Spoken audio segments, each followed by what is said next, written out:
भाइयों, नौजवानों और हमारी इज्जतदार माँ और बहनों, आप तमाम का बेहद शुक्रिया कि आज आप इतनी बड़ी तादाद में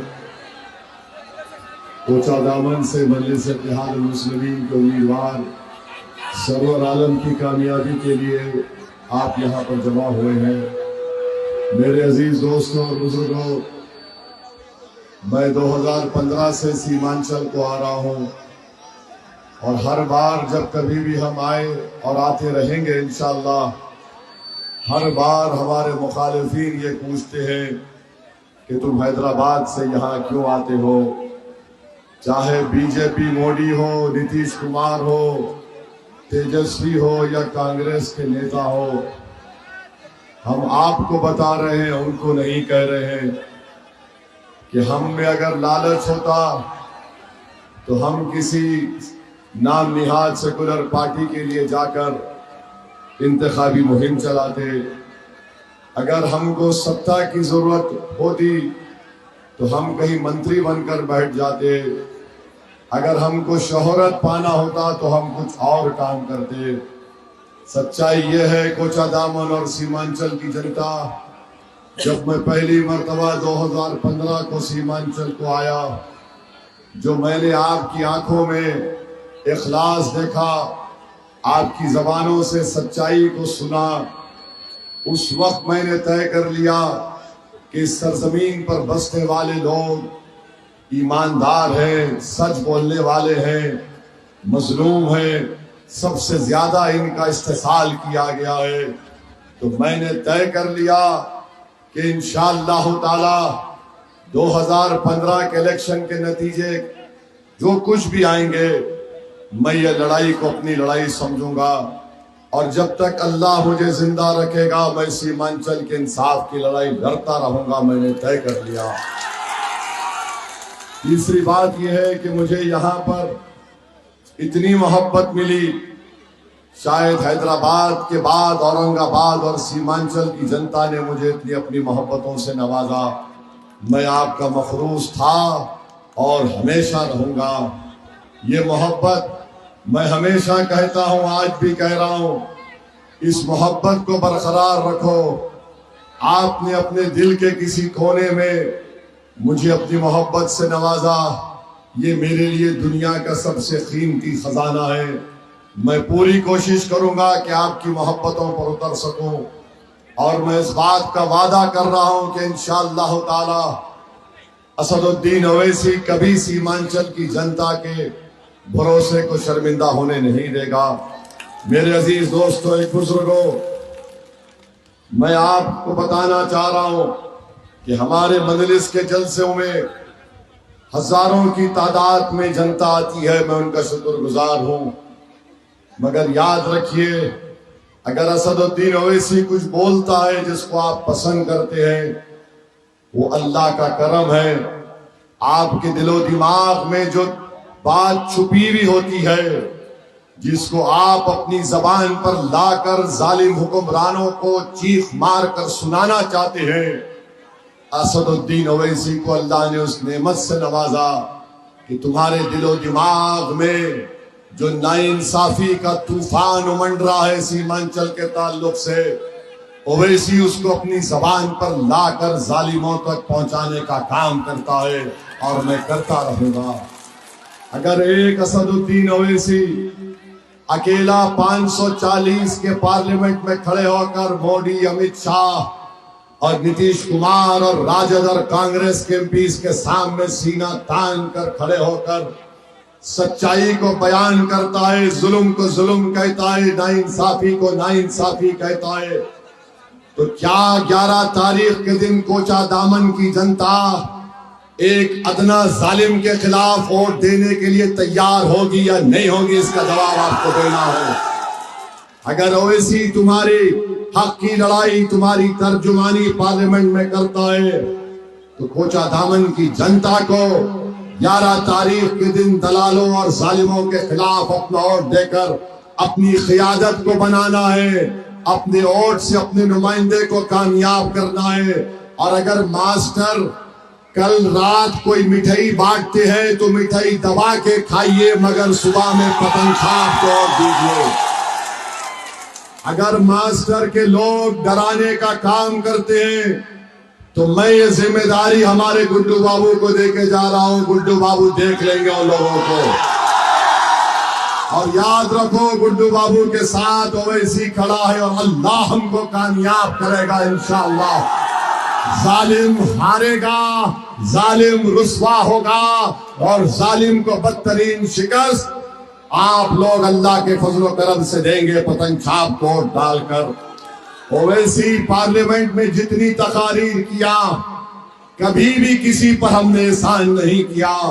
ये मेरे अल्लाह का करम है, मेरे लतीफ का करम है कि अल्लाह ने इस गुनाहगार को गरीब और मजलूम अवाम के लिए लड़ने का मौका फराहम किया। मैं जिंदा हूं, जब तक जिंदा रहूंगा पार्लियामेंट के दरो दीवार को हिला के रखा। सीमांचल की सरजमीन पर जो जालिमों ने नाइंसाफी की, हमने उनका जीना हराम कर दिया।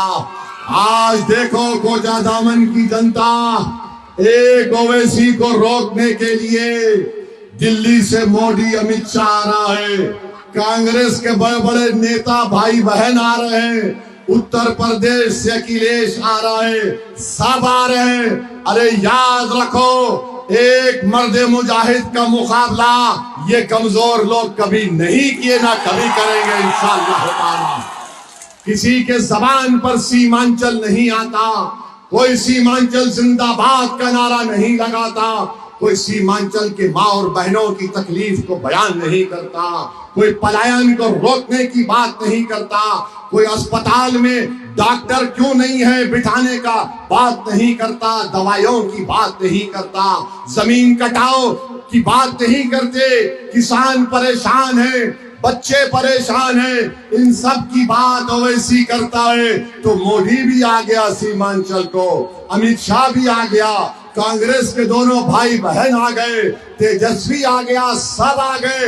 अरे जितनों को बुलाना है बुला लो, यहाँ पर पतंग छाप घर घर पहुंच चुका है। पतंग छाप कामयाब होगा इंशाअल्लाह ताला। मेरे अजीज दोस्तों और बुजुर्गों, मैं हमारी माँ और बहनों को भी बता रहा हूं कि ये हमारे इंसाफ की लड़ाई है। और अगर कोई ये कहता है कि मजलिस इत्तेहादुल मुस्लिमीन वोट काटने के लिए आई, तो दुनिया का सबसे बड़ा झूठा है। मैं बुजुर्गों से अपील कर रहा हूं कि आप नौजवानों की सरपरस्ती करिए। मैं अहले दिल से भीख मांग रहा हूं कि आप रात के अंधेरे में उठकर जो रब्बे करीम को राजी करने के लिए सर्वसजूद होकर उसकी मोहब्बत और खौफ में आंसू बहाते हैं, एक कतरा आंसू उस पार्टी के लिए आप बहा दो जो सीमांचल की जनता के इंसाफ के लिए पतंग छाप कर रहा है, ताकि यहां से हमको कामयाबी मिल सके। और मास्टर को कहना चाह रहा हूं, 14 साल से तुम मोदी और नीतीश कुमार के साथ उनके दामन में बैठे हो। तुम कोचा दामन में एक गवर्नमेंट का पीएचसी का अस्पताल में तुम एक डॉक्टर को दिन में 5 घंटे नहीं बिता सकते। तुमने यहां पर कोचा दामन में डिग्री कॉलेज नहीं बनाया, तुमने कोचा दामन में रेलवे स्टेशन नहीं बनाया। 14 साल से तुम मोदी और नीतीश कुमार के साथ बैठकर चाय पी रहे हो, नहीं मालूम और क्या क्या खाते भी हो। मगर हम तुमसे पूछ रहे हैं, सत्ता में तुम थे, मुख्यमंत्री तुम्हारा था, देश का प्रधानमंत्री तुमको इज्जत से पुकारता था, आओ मास्टर मेरे पहलू में बैठ, मैं तुझे चाय बनाकर पिलाता हूं। बताओ मास्टर, तुमने कोचा दामन के लिए क्या किया? आज तुम रोते हो, रो के बोलते मैंने खिदमत की। तुमने मोदी की खिदमत की, तुमने नीतीश कुमार की खिदमत की। तुमने जो खिदमत की, मोदी ने हमारे मुस्लिम महिलाओं के खिलाफ ट्रिपल तलाक का कानून बना दिया, जुल्म किया, CAA का कानून मजहब की बुनियाद पर बना दिया। मास्टर तुम्हारी वजह से, मास्टर तुम्हारी वजह से UAPA का कानून नीतीश और मोदी ने बनाया, जो बच्चे 6-6 साल जेल में सड़ रहे हैं। मास्टर, तुम्हारी वजह से वक्फ का कानून बन गया। जब तुमने देख लिया कि अब जीतने का रास्ता नहीं है, तो अचानक कूद गया और राजद के पास चला गया। इजहार हस्बी के पीठ पर खंजर घोंपने का काम तेजस्वी यादव ने किया। कोचा दामन की जनता, इस धोखे को याद रखो जब तुम 11 तारीख को वोट डालने जाओगे। और हम मास्टर से पूछना चाहते हैं, तुमने इंसाफ नहीं दिलाया, मगर कोचा दामन और सीमांचल की जनता से बताना चाह रहा हूं, याद रखो सोनता की जनता, पटना से इंसाफ नहीं मिलेगा, दिल्ली के बादशाह से इंसाफ नहीं मिलेगा, हैदराबाद से इंसाफ नहीं मिलेगा। इंसाफ मिलेगा जब तुम पतंग छाप के सियासी क़यादत को सीमांचल में बनाओगे। इंसाफ मिलेगा जब तुम सरवर आलम को अपना नया विधायक बनाओगे। और तुमने कभी किसी को चाचा के नाम पर वोट दिया, कभी भतीजे के नाम पर वोट दिया, कभी कहा कि ये फुला का बेटा है, ये फुला का भतीजा है। आज हम तुमसे अपील कर रहे हैं कि तुमको और आपको और हमको सिर्फ सीमांचल के नाम पर पतंग छाप को वोट देना है। क्या आप देंगे? इंशाअल्लाह। मेरे अजीज दोस्तों और बुजुर्गों, हम आपको बता रहे हैं, मजलिस की कामयाबी को रोकने के लिए बहुत से सर्कस के जोकर सीमांचल को भी आए, कोचा दामन को भी आए।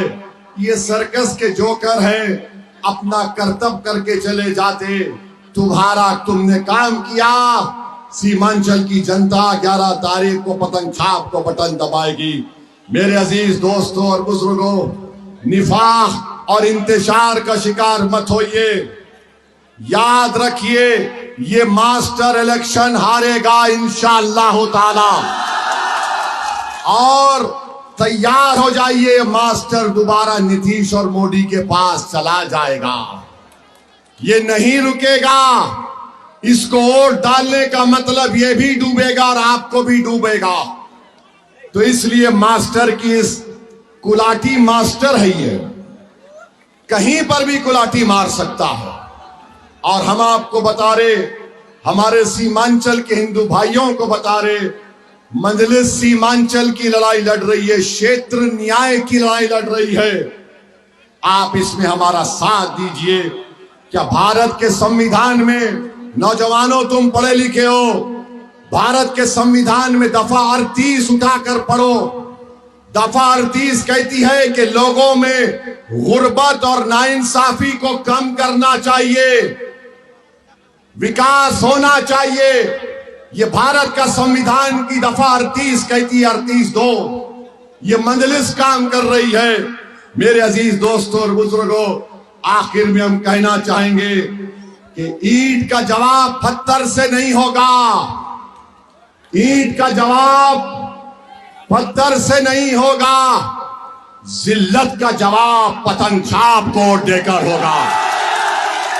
जिल्लत का जवाब बोलो, जिल्लत का जवाब, नाइंसाफी का जवाब, गुर्बत का जवाब, जमीन कटाव का जवाब। जमीन वहां पर अख्तर भाई के कॉन्स्टिट्यूंसी में मस्तान साहब से किसी ने पूछा, ये कटाव का कारण क्या है? तो बोला, इसका कारण धसन है। मस्तान साहब भी माशाअल्लाह। तो धसन का जवाब, टूटे पुल का जवाब, डॉक्टर को अस्पताल में लाने का जवाब, दवाइयों का जवाब, बच्चों के स्कूलों का जवाब, सीमांचल से नाइंसाफी का जवाब, जिसने घुसपैठिया बोला तुमको उसका जवाब, जिसने तुमको नमक हराम बोला उसका जवाब, एनआरसी का जवाब, बेरोजगारी का जवाब, पलायन का जवाब, डकैती का जवाब, वक्फ कानून के खिलाफ गद्दारों का जवाब, गद्दारों का जवाब। तो आपने फैसला कर लिया 11 तारीख को पतंग छाप तोड़ देंगे। और अगर मास्टर साहब मिठाई दे रहे हैं तो तबरुकन खा लो, छोड़ना नहीं। 14 साल से नीतीशवा ने इनको बहुत मिठाई दी, और जो दलाल, जो कॉन्ट्रैक्टर गांव गांव जाकर बोल रहे हैं, याद रखो यहां से पतंग छाप कामयाब होगा, मास्टर नहीं होगा इंशाअल्लाह।